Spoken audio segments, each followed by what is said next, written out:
Hey, what's happening, FC Cincinnati fans? Cincinnati Soccer Talk coming at you live here at CincinnatiSoccerTalk.com. Glad you're with us. Of course, each and every Tuesday night, what do? We talk a little FC Cincinnati. We're going to talk about the news surrounding the club. They've got a cool little tournament coming up here in the month of February. Little digital soccer field action, which we'll be talking about here in the show. Of course, all the latest and greatest surrounding MLS expansion, the United States Soccer Federation, their lack of decision-making when it comes to Division II status for NASL, USL, and, of course, we're going to be joined a little bit later on by Michael Stump. Michael Stump, as you may know, is a very creative guy. See that flag behind me? He designed that. He also designed the Cincinnati Soccer Talk logo. Really looking forward to get his thoughts on the year that was for FC Cincinnati, and, of course, thank him in person for our brand-new logo here at CincinnatiSoccerTalk.com. Of course, we'll also take your phone calls. Brian Weigel is braving it tonight, screening calls. He wants to hear from you, 513-399-KICK. Captains! Unfortunately, we don't have a captain this week. What does that mean? It means you need to go out and support Cincinnati Soccer Talk at CincinnatiSoccerTalk.com/support. Be an episode captain and really help out our cause and help out our website. We appreciate it. All right, now that we've got that taken care of, let's welcome in the lone man, the lone wolf,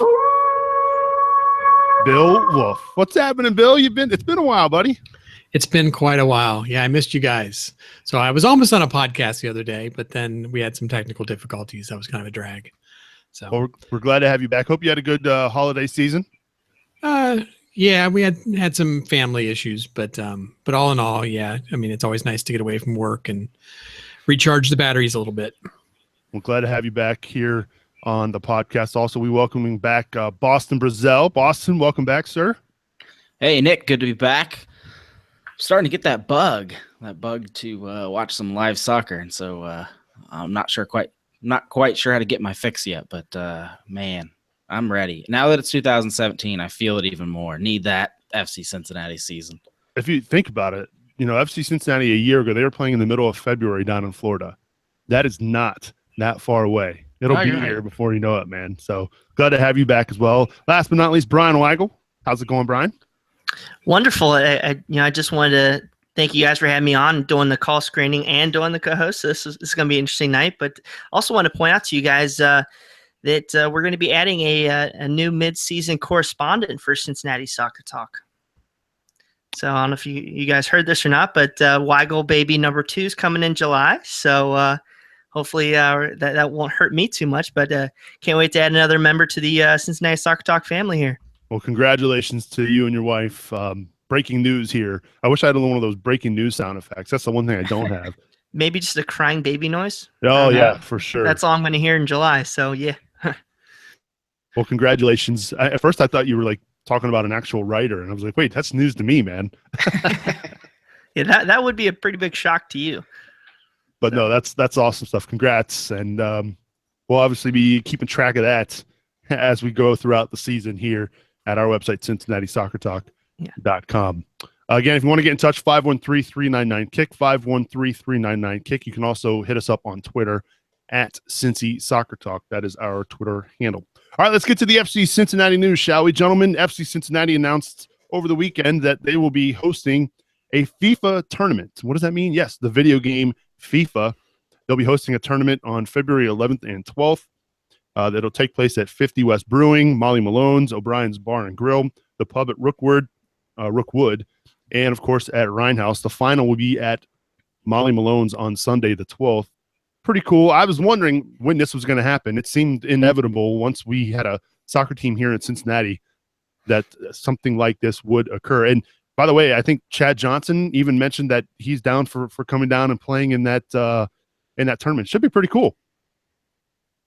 Now, if it was only a FIFA mobile tournament, because that's all I play, with the kids, man, you can't afford to have this Xbox One stuff. We know Bill's a gamer, right, Bill? No. My son is though. But we've done some of these at Walnut Hills with the soccer program. It's a great way for people to get together and have a lot of fun. So they're a blast. I'm looking forward to it. So I will be there. I will not embarrass myself by grabbing a controller, but I will be there. I'm probably the only real gamer in this group. But, whoa, back the truck up, dude. I am the king of manager mode on FIFA. I don't play online, and I don't play a lot of others. So I like building teams. I play a ton of FIFA, actually. Yeah, I need to rush out and get another Xbox. Mine got stolen from the house when I was in Vegas a couple months ago, and haven't had a reason to replace it, even though I got the wife's permission, which is all that really matters. And yeah, I need to get to the store, grab one now, because I have a reason. I gotta train, I gotta prep, get in this thing, and win it all. I think it was Chad Johnson. I think he was trying to take you out of the game. He knew this was coming. Chad Johnson robbed my house. I'm putting that out there. all I'm saying for Subs manager mode, it's easy to be. I've learned it's easy to be great in manager mode when it's set on the very easy level. Oh, give whatever. I do not play on that level. You're crazy. Beginner, semi-pro. No, definitely amateur. I play world class, my friend. Do they have a Hello Kitty mode? No. Yeah, you have to excuse my cough. I'm still a little bit under the weather from the last few weeks. But no, I don't play it on semi-pro. Come on now. I do enjoy in that game taking teams from lower tiers and moving them up. Right now I'm the manager of AFC Wimbledon, and I've got them all the way up to the championship, which is the tier below the Premier League. So not that any of you care about my FIFA manager skills. But that's what I play too, man. That's more fun to me. Yeah. Do you ever play Football Manager? Anybody? Bueller? Soccer Manager, but not football. No, I've never played that one. Yeah, I know that's a pretty big game over in England and around the world too. Somebody's yelling into their car right now, yelling that we're not playing that game. So we'll maybe chip in and see if we can get a demo or something version and kick that off so we can give some feedback here in a couple weeks. So what that means, though, FC Cincinnati fans, get practicing. If you want, would anybody be surprised if Chad Johnson's in the final? I mean, he's always talking about on Twitter challenging people, and he seems to be pretty good at the game. So he'll show up if there's free McDonald's. Yeah. Queen City Firms put the word out that they're going to take this one too. That's a good point. I did see that tweet. They kind of threw down the gauntlet on Chad there. So again, February 11th and 12th. Check it out, their FIFA tournament at a bunch of different places. As we mentioned, 50 West Brewing, O'Brien's Bar and Grill, the pub at Rookwood, Rhinehouse, and of course Molly Malone. This should be a good time. Coming up on January 22nd, it's the first ever FC Supporters Chant Workshop hosted by the Knights of the Bailey. You can join them or if you have interest in joining them, the Knights of the Bailey at gmail.com. If you want to share your ideas, you can email them there. Bill, I know you're going to be involved in that process. Why don't you walk us through that? Well, I mean, this is basically, the Knights of the Bailey, for those who haven't followed the podcast like religiously, are essentially the drummers and the capos from the supporters groups. We just kind of pull ourselves together and try to organize so that we can cross supporters groups and not get kind of isolated from each other. And, the idea is just to keep people involved. We don't want everybody to feel like they don't have a say in what gets done. And as the drummers, we have to kind of support everybody, and we just want to make sure that the voices get heard. So, we're going to bring people over to the Eddy, which is a really nice, big open area where we can bring out the drums and have a lot of people there. And, it's a bring your own anything. So if you want beer or food, bring it along. We'll be there from 11 to 5. We'd prefer that you send us stuff in advance. So that email the Knights of the Bailey at gmail.com. If you can send out your chant ideas early, like what the tune is, what the words are, that kind of thing, that'll help us. And then, we'll try to run through it and basically take some votes and see what people think, and high votes win. And we'll try to get them out, during live games. Obviously, there'll be a little bit of, just to be fair, there'll be a little bit of censorship. If everybody decides that, the Yay Hitler, chant is the way to go, we'll probably veto that one. I mean, there is some limitations. The voting is not 100%. But let's be honest. I don't think anybody's going to bring that out. And there's already been several good ideas sent into us, so we're looking forward to it and hope everybody can make it out. Have some beer, some food, and try some ideas out. Yeah, it's going to take place at the Eddy at 656 East McMillan in Cincinnati, Ohio, from 11 to 5 on January 22nd. Should be a good time. And I'm interested to see what comes of that workshop. Yeah. Well, I was just going to say, Nick, is really, this is a chance that for anybody to come out, and also this is kind of like a democratic process where the supporters groups can say, hey, you guys wanted to do this. If you're not happy, like look at Louisville, people aren't happy. I think this is a learning opportunity that we can go out there and say, hey, we tried this. We tried to get everybody included early on. And then, I mean, you also have some other follow-up dates on the Facebook page, Bill, is that we'll also be doing some things like this, similar things on different TIFO nights too. Yeah, absolutely. I mean, that obviously we don't want people feeling like they have to spend every single night doing something. So if we can tie it into some TIFO nights in the future, that'd be great. I think, it also just brings people together again. Some people may want to be involved in both. So we'll see how it works. I mean, it's going to be organic. It's going to kind of happen as it happens, but the most important thing is just to start and see how it goes, and we'll adjust from there, but giving people a chance to have a voice and give some ideas.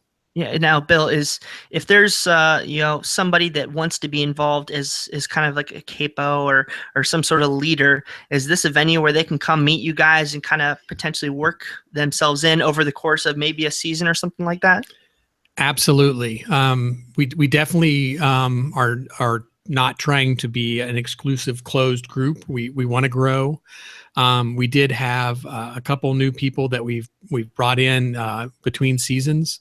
One was kind of a capo. I don't know if I want to say part-time. That's not exactly right, but he kind of helped us out and spread out over towards the side with the Mafia, so he could help communicate what was going on over there to us. And we've had another guy who showed some interest in drumming, so we're going to probably bring in hopefully another snare drum. And we're trying to grow. So yeah, come out and talk to us and see what you want. You don't have to make it to every game. Not anybody probably is going to make it to every game. There'll always be somebody who needs to miss here or there. So, even if you think you only want to do it for a few times, we always need some backups too. Maybe you don't have a drum, but you say, hey, I'd like to try this out. There's probably an opportunity where I won't make a game, for instance, in the Bailey, and it'd be great for them to have another snare drummer to fill in. So. And last but not least, well, actually not last but not least, but last when it comes to FC Cincinnati news, the Supporters Council, we mentioned it a couple weeks ago here on the podcast, one of the new features that the club is organizing. Your applications to apply are January 13th. So make sure you get those applications in if you want to try to become a member of the Supporters Council. Last but not least, as far as the news goes, Cincinnati Swerve Night. You're probably wondering, what the heck is the Cincinnati Swerve? It's an indoor soccer team featuring Antoine Hopino and Luke Spencer, and they play their games. Where do they play their game? They play out in Fairfield, don't they, Bri? Yeah, they go and they play out at the Game Time Training Center out in Fairfield. It's a 1,000-seat facility out in Fairfield, and this is it's their, I believe it's their second year in the league, maybe a third year. But this is kind of a team that kind of filled the void after the Saints left out of town, I want to say in 2014. They're a very successful club even before Spencer and Hopino joined. Last year, they were a national semifinalist. They went all the way out to the national title or national semifinal out in Colorado this past year. So it's a great club. A lot of former pros, several former Cincinnati Kings, Dayton Dynamo. There's actually several former MLS players on this team, so it's a pretty quality squad. And they actually have their next home game on January 21st. So we're trying to organize, if just any soccer fans to come on out. We're trying to get several of the nights, several supporters groups. I know Dean Instadt's shown plenty of interest in coming out to the game. And, we want to cheer this club on. They're a growing squad, and we want to do everything we can to support them. Plus, they sell beer at their games. So you can go there, have a great adult time, and cheer on our soccer club. And it's I fail to point out, it's actually two teams. They have a want to say an amateur team that plays at 6:30, and then they have the pro team that plays at 8 versus their rival, the Cleveland Legacy. So it's going to be a pretty cool night on Saturday, January 21st. Yeah, the most recent game, they won 15-1 over the Youngstown Nighthawks. Pocono scored 3 goals in that game. So make sure you go out on the 21st. As Brian mentioned, the amateur team plays at 6:30, and then the pro team plays at 8 against the Cleveland Legacy. And CincinnatiSwerve.com is the web address if you want to learn more information about Cincinnati's indoor soccer team. Pretty cool. Yeah, if I'm ever down that way for a weekend, I might have to go check out a game. I know my kids would really enjoy that. And it'll probably be like old times watching professional indoor soccer in Cincinnati. Where have we talked about that before? Oh, wait. Yeah. They're definitely a growing club, and they're trying to be larger than they were. They were going to actually switch leagues this past year, but several things fell through. So if we can, help build their fan base, we can have another high profile club in town to fill that gap from FC Cincinnati. So let's go out there and support them. How long is their season, by the way? I mean, when does it last? Well, that's the tricky part right now is they weren't going to be in PASL at the start of the year. So they only have 4 games on their schedule, but it will actually go through about the end of February. So I think there's at least 3 more home matches, and they're hoping to add at least a couple more. And we're actually hopefully going to have either Antoine or their general manager on here in a couple weeks, and he'll know a lot more by then. But they're kind of pulling it together. But as I said, they have a quality roster out there, 15-1 versus Youngstown. So it should be hopefully pretty exciting. Can I take just a quick moment to just kind of appreciate Nick sitting over there just rattling off the events and the things to do. And I'm a soccer nut, so I'm constantly looking around the league, looking at what other teams are doing. And the number one complaint I hear from other USL fans is it's the off season. We're bored. There's nothing to do.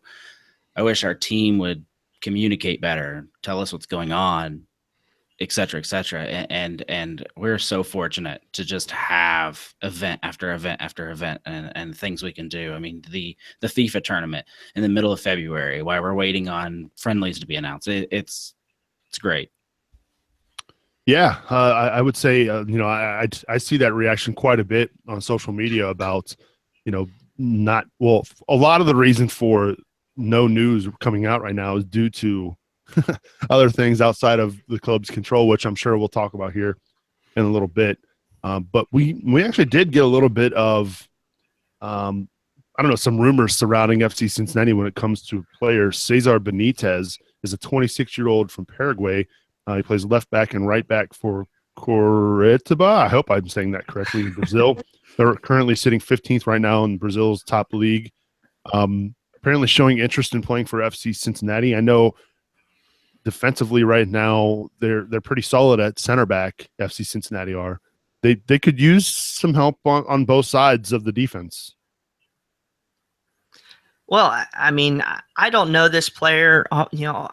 We did a little bit of digging as a staff, and we saw he played 25 matches in a quality. You could arguably say a top 1 or 2 tier league in South America. Played in I want to say the Copa Sudamerica, a couple other large tournaments. So getting a player of that pedigree is wonderful. And the scouting report says he's a pacey player that can run up both wings, can maybe play a little midfield and put some crosses in. So I think that seems positive without knowing a bunch from him. I mean, what was our biggest complaint this year, guys? Pace. Yeah, yep. Good point. So he plays for Coritiba in the top league in Brazil. He transferred here in 2016 from Cerro Porteño, which is one of the largest clubs in Paraguay. So he's played at some pretty big clubs already down in South America. So I don't know. I don't know if as far as the rumor goes, we always see this all the time. If you had to give it a scale of 0 to 10, I mean, where do you rate this rumor? I mean, I give it a 5 just because we've heard absolutely nothing from the club.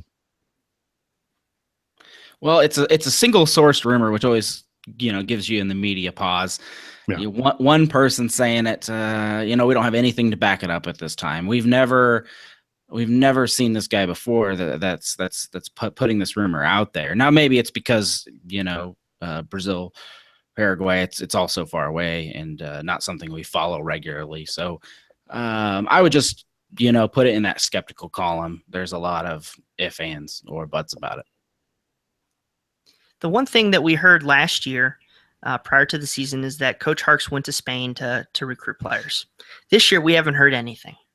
So I've heard bits and pieces, that he might have gone down to South America. Yeah, he might be going over to Europe as well. So again, I have no idea. The one concern for me is this guy is probably getting a heck of a lot more money down in Brazil than he might in a USL contract. Now I don't know a ton down there in South America, but just kind of knowing a little bit more, I would have thought it would maybe if it was a player in the Paraguayan league versus the Brazilian league, but it piques my interest. And if there's people that want to come out and maybe this guy is just an elite level player that could surprise us. So hopefully it's something positive. If not, we wasted 5 minutes on our fun podcast. Well, speaking of transfers, guys, I mean, what is it that this club still needs? Obviously, we've lost Okoli, which is a big loss up front. We've got, for the most part, most of the midfield back here in 2017. For the most part, the defense back here in 2017 as well. I mean, what are the glaring needs for this team right now? We mentioned pace, obviously, but we got that with Dakers on the wing. So I don't know. I mean, obviously, you want more pace if you can possibly get it. Yeah, you also want a matching pace. I mean, if you've got a right wing who's pacey, you want a right back who can overlap. If there's a mismatch there, you're going to have some issues. So, yeah, if you could add another player, it's going to bring pace as well, because we've talked about Dakers before, and so far we don't know if he's that 90-minute guy. So you're going to want somebody else that's bringing that in, and then I personally would love to see not one but two strong striker signings. It would give us a lot more flexibility with our formations if we can have two guys up top every once in a while. Preach, Boston! Look at you. That was good stuff. I'm 100% in Boston's camp there. I'd love to have a cool striker pairing up top. And the more and more I was thinking about this, and we talked offline, I would like that left and right back combo, one or the other. I felt people bashed me the first half of the year for Pollock. I thought he played very well the second half of the year, and I thought the right side was weak. So maybe that helps with Dakers. If he plays on the right, maybe that helps McMahon a little bit. But I think that in this day and age that your fullbacks can create offense for you, that's something that we should be able to exploit and potentially take advantage of. I mean, look at the Crew up north; they just brought in a couple wing backs this offseason. So I kind of like that idea. Not to mention a big DP announced yesterday as well for the Crew. So, that's the one area I thought a year ago FC Cincinnati really struggled with. I thought they did good in possession. They worked the ball around the midfield, the defense quite well, but they just, when it came time to get in behind defenses, they really struggled. And, when teams would come to Nippert, they would just pack it in, knowing with that smaller field, they make it tough for FC Cincinnati to score. And that's exactly what happened. I'm still remembering that Louisville game, even with a man down, they packed it in and we still couldn't get that ball in the net. Yep. I agree with you there. So there's a bunch of different ways to do it. If you read some of the big board things, there's different ways to exploit that space or maybe alleviate some space. So, it's tough to really pick out many players in our starting 11 and say, I don't view you as a starter this year. And that's a good spot for us. Whereas if you look at Tampa Bay, Louisville, Pittsburgh, I think they re-signed 3 players from last year's squad. So I think it's a positive that we do have such a strong core going forward, and we're only potentially looking for those home run pieces, I guess. Yeah. Yeah, we'll see. And, obviously it's tough right now for the club to really do anything. And a lot of that is due to the USSF's lack of movement when it comes to sanctioning the divisions. And so right now, nobody can do anything. I mean, the league can't schedule games. Nothing can be done right now until the USSF actually makes a move and decides whether or not USL is D2, whether or not NASL going to be around.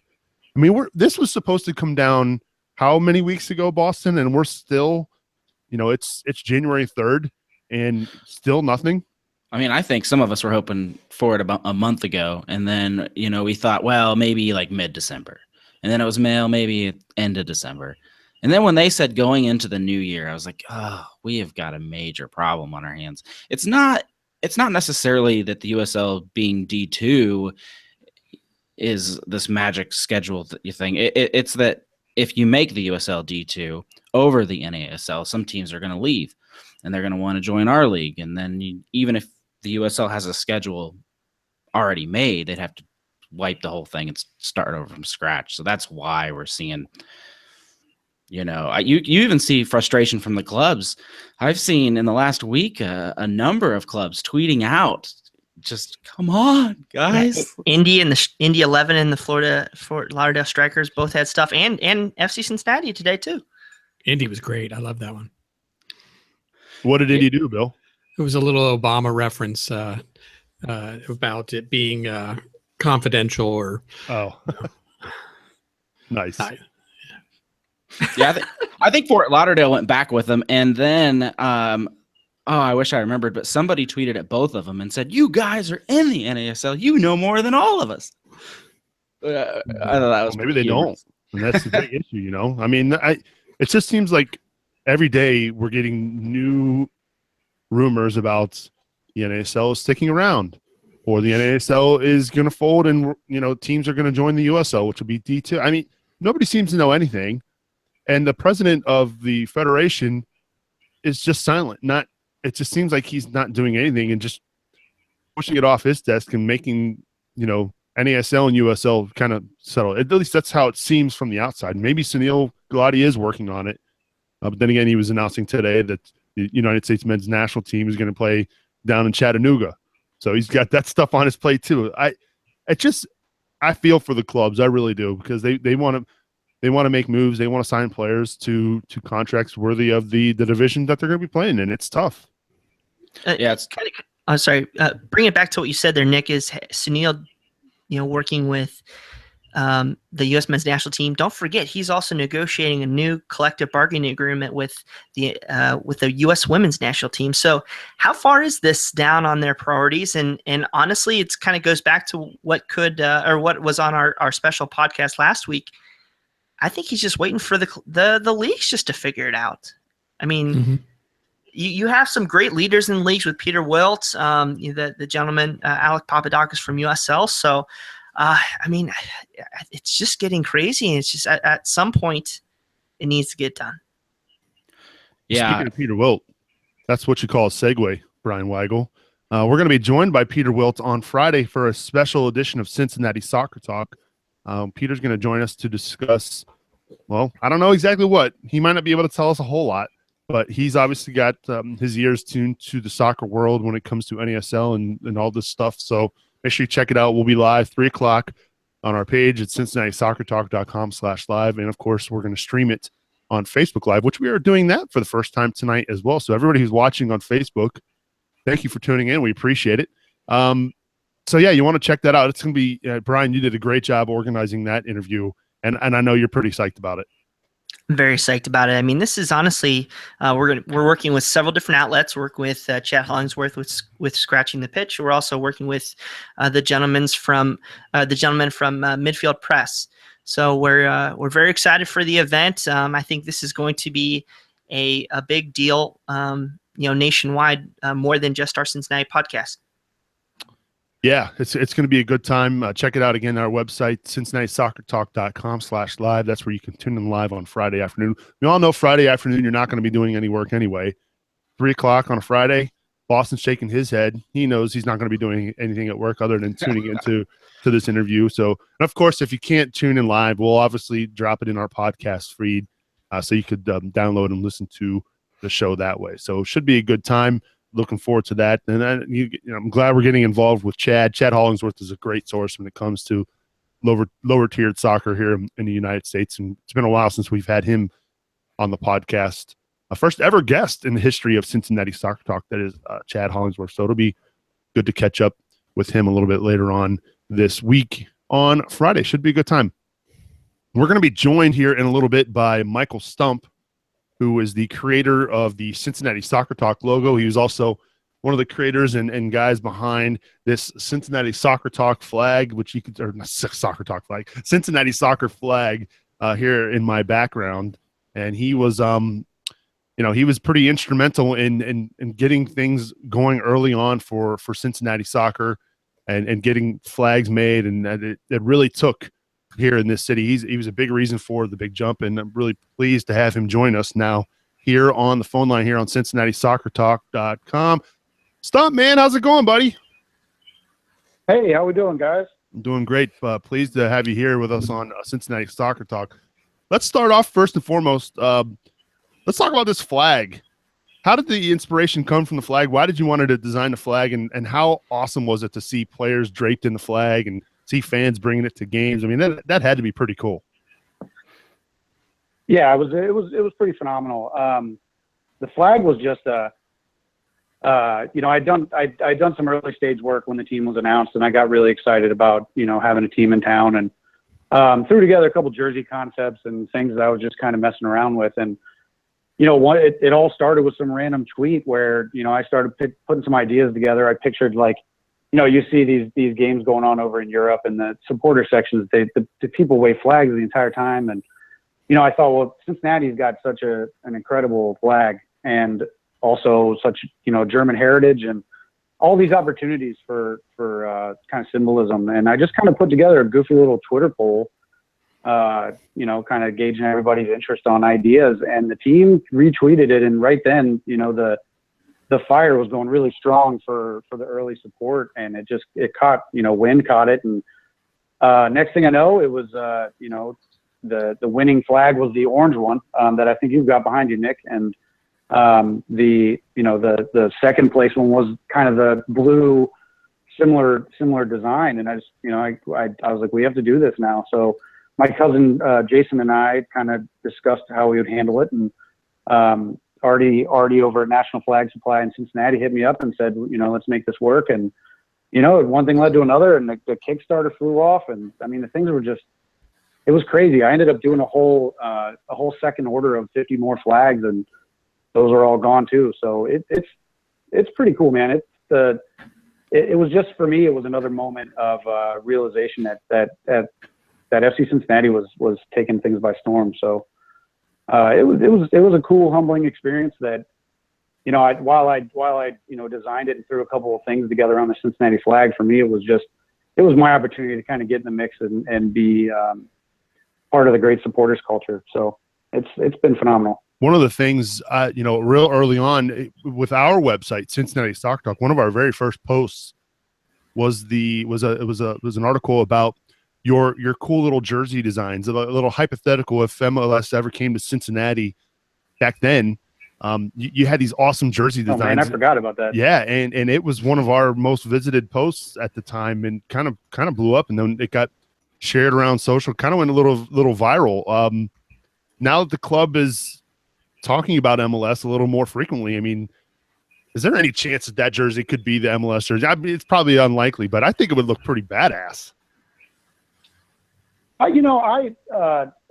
haven't heard anything directly from the club. Obviously, someone that loves doing great design and loves working with great clients, that's something I would absolutely love to have happen.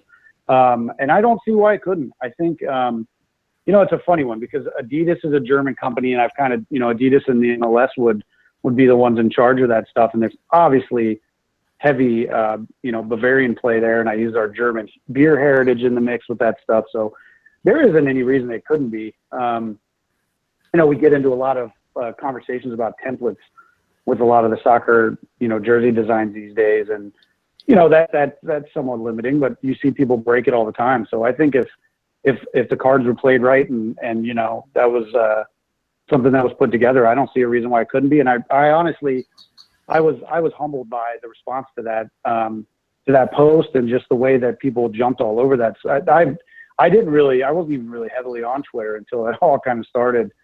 So, it's been cool. I would love to see that happen with the jersey, and I think a lot of other people would too. So, cross your fingers.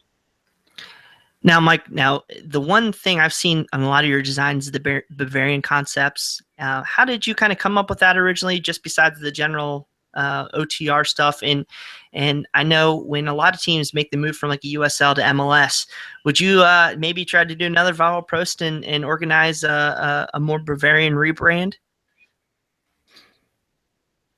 What do you mean a more Bavarian rebrand? You talk about your different logos and the diamonds and the different designs that you had with those jersey concepts. Tie it more into our local heritage. Yeah. So the background for that, it was really cool. I actually, my dad found my great grandfather's paperwork from when he came over from Germany.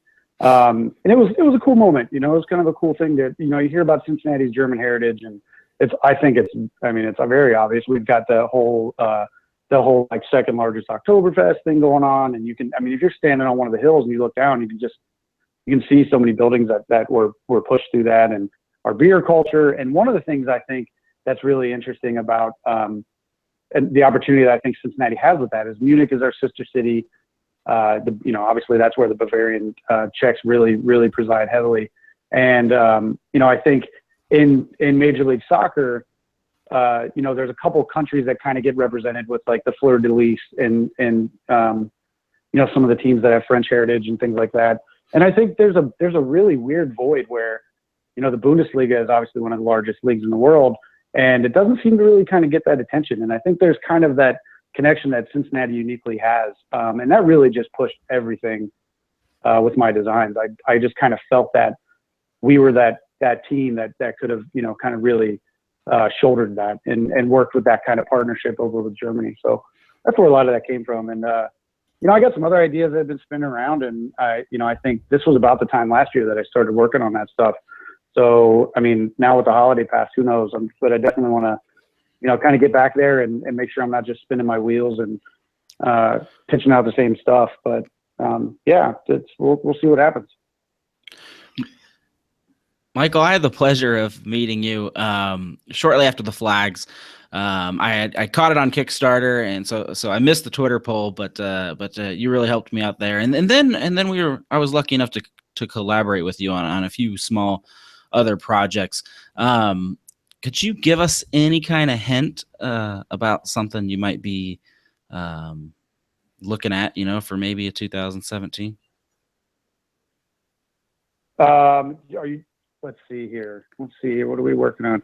I've got a couple little projects in the mix there, but I definitely, depending on how the team puts their alternate kit that everybody's getting really hyped up about, I plan on doing a little work with the stuff that people really loved, and try to kind of see if we can get something going that can be more fan based, and not as directly related to the team, but see if we can get some of that stuff into the hands of the fans before the season starts next year. Any chance on a new flag, maybe?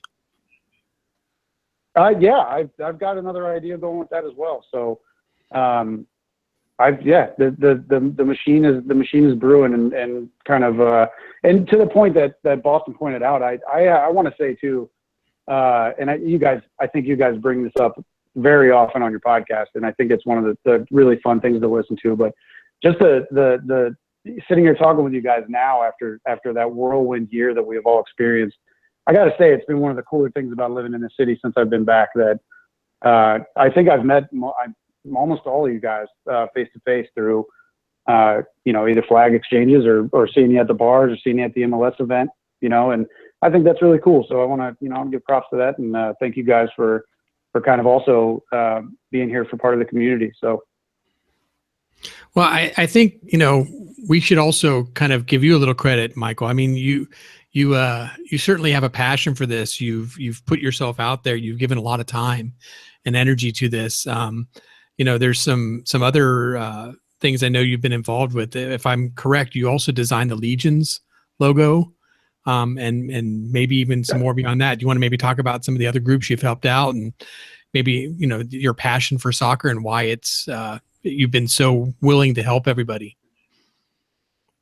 Yeah, and I appreciate that feedback. I think I'm a very community-driven person, and I think it's been very easy to find the passion for these projects because people are as excited. So it's kind of this kinetic symbiosis of some, everybody just kind of running together, and it's just like, where can I help out and where can I throw in? But the Legion, those guys, that's another funny story that came from the flag. So they came down to my offices downtown, and they picked up flags, and I had no idea what they were going to be doing. And they told me like, hey, we're thinking about doing this thing with the student section, and they were as excited as anybody else to get this whole thing off the ground. And I stayed in touch with them after they bought their flag, and they kind of let me know where they were kind of like, hey, we're trying to figure this part out. And I think like a lot of other people, it was like, hey, we want to do this, and we're not exactly, we don't live in a soccer mecca, in Europe where we just understand exactly how this works. This is all new.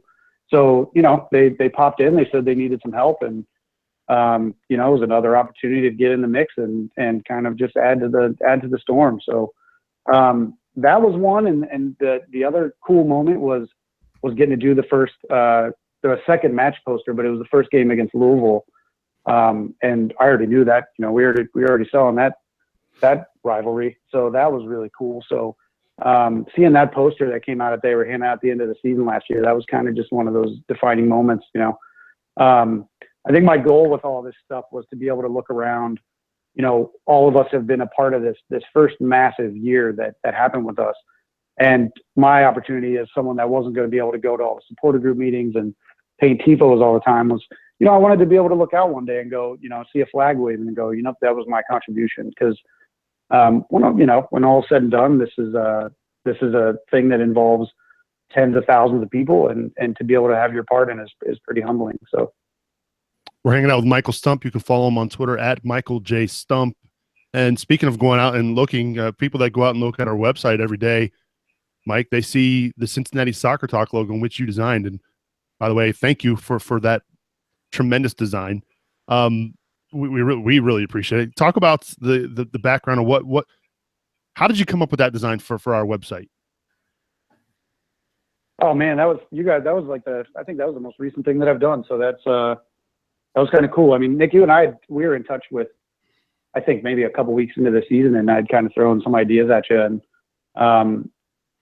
that's, I like a clean, modern aesthetic. I like to keep things as simple and kind of let them speak for themselves. So, you'll see the speech bubble on there, and the classic soccer ball. I think one of the final touches that we were able to do was we worked that to where you guys have it on the sweatshirts that I've seen you wearing. And that works on a kind of a blue background, and we've also got the ability for you to kind of throw that around on the website. So I don't know, that kind of came naturally. I know I pitched that to you a while back, and the C that's in there that kind of cuts the speech bubble out was a very close connection to the Cincinnati flag C. So kind of a little puzzle. I kept that one simple and took 3 pieces and tried to see how I could put them together, and there it is. Well, it looks great. So, we've got a ton of feedback for it. Yeah. The only shame of it is, Michael, it's a shame you peaked this early, because that's the best logo. I'll take that. Well, if we need to push it to the next boundary, you guys know how to get a hold of me. So awesome stuff. I'm when I say the club was successful in 2016, a lot of it had to do, believe it or not, with you, Mike. And even I would sit in the stands, and I wouldn't be in the Bailey. I'd be in the family section, and I'd see people waving flags around the stadium, and it was just pretty cool to see that out there, and knowing that that was something that you came up with. I was proud for you, and a lot of this club success off the field had a lot to do with you, and I think you deserve a lot of credit. We congratulate you on a pretty cool year. Hey guys, I really appreciate that. That's a really cool thing to hear, because it's been really humbling, and you catch the opportunities when they pop up and take part of something great, and I'm proud to be a part of it. So cheers to that, and Happy New Year to you guys, and look forward to chatting with you again. Yeah, so folks want to check out your designs and your work. Where can they find you at, buddy? My little branding agency is called alchemist.com, slightly misspelled, ALCHMST.com. A lot of the links are on my Twitter, and that's, as Brian pointed out, at Michael J Stump on Twitter. So good stuff. I'm have a soccer chat, take a look at some designs, give me some constructive feedback, and keep the ball moving into next season. You're the man, buddy. And again, I thank you for the support and for helping us with our logo design. And we do appreciate all your efforts, man. You're the best. My pleasure, guys. Take it easy, Mike. That's Mike Thanks for having Stump. me on. Yeah. Thanks for joining us. We appreciate it. That's Michael Stump joining us here on Cincinnati Soccer Talk. Good stuff from Mike. All right, it's time to get out of here. Final thoughts. We'll start with you, Brian Weigel.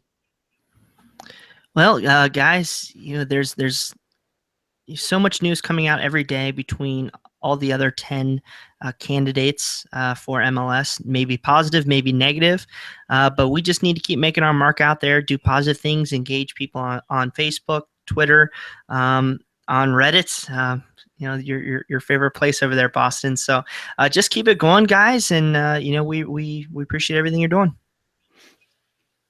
Yeah, I mean, my New Year's resolution this year was to learn Reddit, and I'm in over my head. It's Boston. I don't know how you do it, man. Oh, it's your go-to once you figure it out. One day the light bulb's just going to go off. Is that what's going to happen? Yeah. Before I might have you don't burn out. Yeah, right. I might have mistakenly wrapped up our show a little too soon, because there is one bit of stuff that came out today surrounding St. Louis and their MLS expansion bid. The governor kind of reiterated what he's been saying all along, is that he's not going to give state funding to that group that wants I think it's STLSC that wants to build a stadium in downtown St. Louis. The deadline to apply and get your application for expansion is 28 days away now. Mm-hmm. And if they can't, they've got to scramble now there in St. Louis, which I think helps certainly FC Cincinnati's bid, Brian.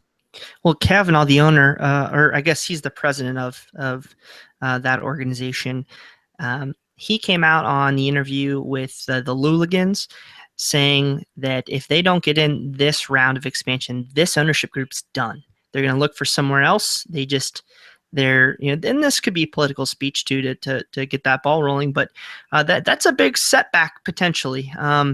They're looking for a stadium to be about $100 or maybe $200 million, and all they want to cover is about $80 million of that. They want the city to cover $80 million, and then they want the city to give it about $40 million in different credits and such to get that stadium built. And that's to not even in that, none of that touches the $150 million expansion fee. So missing a $40 million piece out of that pie is a big setback for them. So they're going to really have to figure it out, and they're not getting any help from the incoming governor of Missouri. I mean, but here's you have to look at the landscape of St. Louis too. They just lost a football team.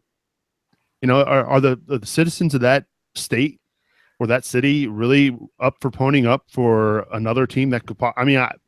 If I was a citizen, and by the way, I've seen what happened in Cincinnati with the stadium deals there.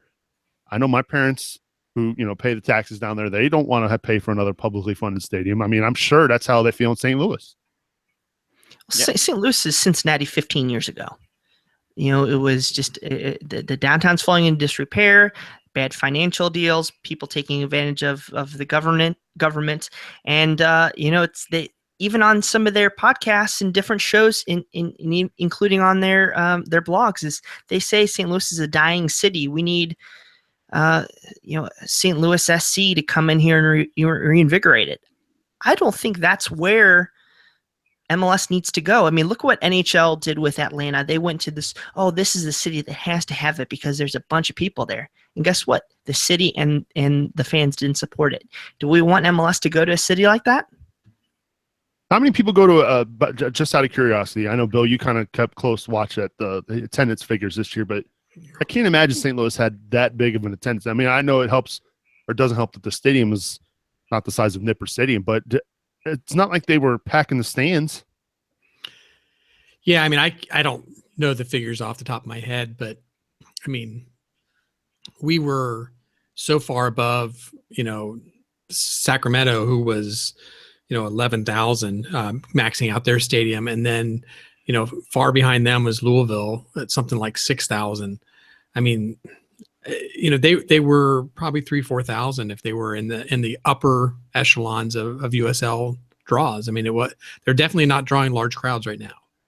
St. Louis FC averaged 4,923 fans in a 5,500 seat stadium. So a little better than I said. We had And more they would season close. ticket You're holders close. this year. They would get more, obviously, for the excitement, the initial push of the MLS. But how can you guarantee that? But because every year has that, every MLS expansion has that big boot, that big burst. Now, the real question is, are all the taxpayers going to want to foot that bill, especially when that hype starts to die down? And I don't know if they would return to USL numbers, but we haven't seen any true sign that St. Louis is 100% bought in and invested from their fan culture. Yeah. I guess the way I look at it is, and Brian just mentioned it too with the NHL, you can't just put a team there. I just don't see. Yes, that's all I hear about is this St. Louis soccer history, but like I'm not seeing the support, at these games. I mean, if that was the case, they would have sellouts and they would have, waiting lists to get. I just don't see it. Yeah, we'll have to keep an eye on their numbers this year because maybe now people will be excited and go. I don't know. Maybe not. But there's also some news surrounding Tampa Bay, St. Petersburg. They announced, or they are having a special referendum on extending the lease for the Rowdies here for 20 years. And we also know that they have put out their stadium design and their bid that they're going to be trying to get back into MLS. We know Tampa at one point had a team that did not do well down in Tampa Bay, but they have hired Brett Lashbrook and Forrest Aber, sure, why not? Formerly of Orlando City. And of course, obviously, we know Orlando City is a recent expansion team in MLS, so they've got some experience dealing with expansion bids. Lashbrook was the former COO of the Orlando City squad, and it was also a special advisor to Don Garber. How convenient. So that certainly oils up those wheels down at Tampa, Brian. Well, and don't forget Lashbrook as well. He orchestrated the NYCFC bid over the Cosmos, and that's huge to look at as well. So I agree. They're the people that we have to worry about because I don't know if you've seen their ticketing or their social media for the club. They had to extend their renewal deadline for season tickets till Friday because they just didn't have enough time to process the new ticket prices. They didn't have time to process everything. So that's the guys that we need to be scared of right now. Plus the fact that they're completely private. This referendum costs $250,000 just to put the vote out there, and the Rowdies are footing the bill for that too. So I mean, they're doing absolutely nothing they're trying to get the city to contribute absolutely nothing towards their bid, which is a positive in this landscape.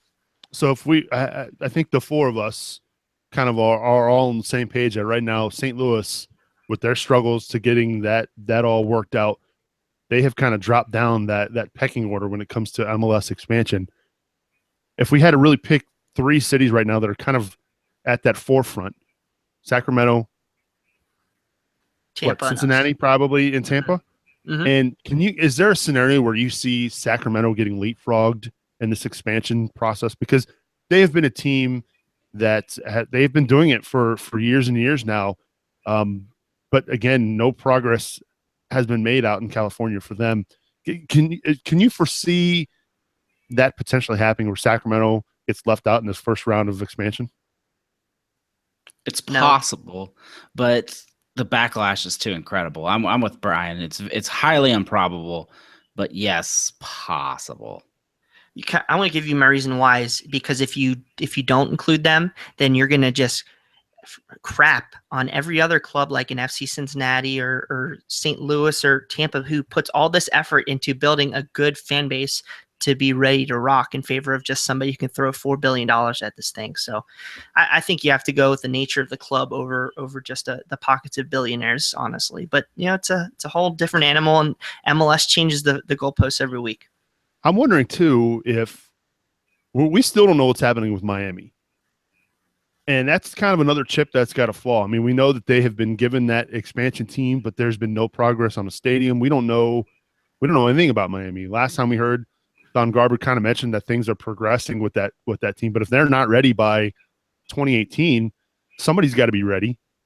And so that might throw a wrench into these things too. I mean, maybe there's a scenario that all three of those cities find themselves in MLS before Miami does. Yeah, they're almost as bad as the USL NASL situation. I mean, they're just the news that everybody keeps waiting to find out because everything's contingent upon them, right? There's no team 19 or whatever, 29 and 30 until 28's been decided, and we're all just waiting. Yeah. Stay tuned, folks. CincinnatiSoccerTalk.com for all the latest, and we'll try to keep you posted and keep you updated on MLS and of course USL/NASL as things progress here, hopefully here within the near future. I know I already asked you for your final thoughts, Brian, but would you like to add anything else? Go orange and blue. That's all it is, man. Just keep it up. Yeah. Don't forget, Brian will be joining me on Friday for our interview with Peter Wilt, which you won't want to miss, coming up on Friday at 3 o'clock at CincinnatiSoccerTalk.com/live or on our Facebook page, Facebook.com/Cincinnati Soccer Talk. Good stuff, Brian. Appreciate all that you did tonight. A lot of phone screening you did. I really appreciate all the work you did tonight with all those calls. That's good stuff, man. And let's go over to Boston, Brazil. Boston, I just want to say thank you for my hoodie. I didn't wear it tonight. This is the hoodie that you're sporting right now. I'm really pumped about. Well, my wife was already trying to take it away from me, which I have to protect very closely. But I appreciate the hoodie and all that you went through to get it up to me. Oh, no problem. This thing's made out of angel wings. It's awesome. It's soft, and I wanted to give a shout out to everyone that's went out there and got an FC Cincinnati license plate. We don't have an official plate with the BMV, so people are just making their own FC Cincy or FCC fan, and it's pretty cool. In fact, if you want one, you're running out of options. Like, yeah. I'm looking forward to seeing more of these around town. I know I've already ran into Griffin's truck, and I tweeted at him and said, "Hey, look, it's pretty cool." I'm probably the only one in Northwest Ohio driving around with a FC Cincinnati license plate holder on his car. Probably. Would you venture to say that's probably a good guess, right, guys? Yeah, you'll be really out of the league if Toledo United starts, and then you have your FC Cincinnati plate. Yeah, I'm gonna show up to one of those games. Yeah, that's funny. Yeah, I was thinking about that too the other day, maybe getting some vanity plates, and I was thinking of different options. And you're right, I've seen so many, even when I'm just driving around the parking garages down at Nippert. It's like, oh, well, there goes that idea. Oh, there's another one. Oh, there goes that idea. So hopefully, they can work with the state of Ohio to get, an FCC official license plate, because I think that would be pretty cool. Yeah. Good stuff, Boston, as always. Appreciate it. Happy Redditing. Last but not least, Bill Wolf. Bill, glad to have you back this week on the podcast after some technical difficulties 2 weeks ago. But, yeah, man, appreciate it. Yeah, it was good to be back. Good to chat with you guys and just kind of get back into the swing of things. As far as my closing thoughts, I guess I need to just go ahead and give one last shout out to the chant workshop, just to kind of remind people on the 22nd to come on out. And even if you don't want to chant and throw out ideas, you can still vote. Voting is just as important as new ideas. And certainly camaraderie and beer is also very important. So come on out and just be part of it. Get involved. If you're getting desperate for some FCC fix, it'll get you there. We'll do some goodies. Good stuff, Bill. Yep, and of course, all the links associated with all the news and everything surrounding are mentioned here in this podcast. We will have on our website, CincinnatiSoccerTalk.com. Check out the show notes. Leave comments on the episode. What did you like? What did you dislike? Did you have any comments regarding Michael Stump and his logo designs, his flags, or maybe even the United States Soccer Federation kind of struggling to get anything announced? So, yeah. So my question is, do you guys Sorry, Brian. Oh, you're Go good. for it. My question is to you guys: how did nobody talk to me or ask me at all about my next promise if I don't paint up before the next game? You guys hear about this? I did hear about it, and I was just going to leave it alone so that you didn't make a fool of yourself again. So you don't think I'm going to do it? It did work. We're just waiting for Joseph to come back and give you.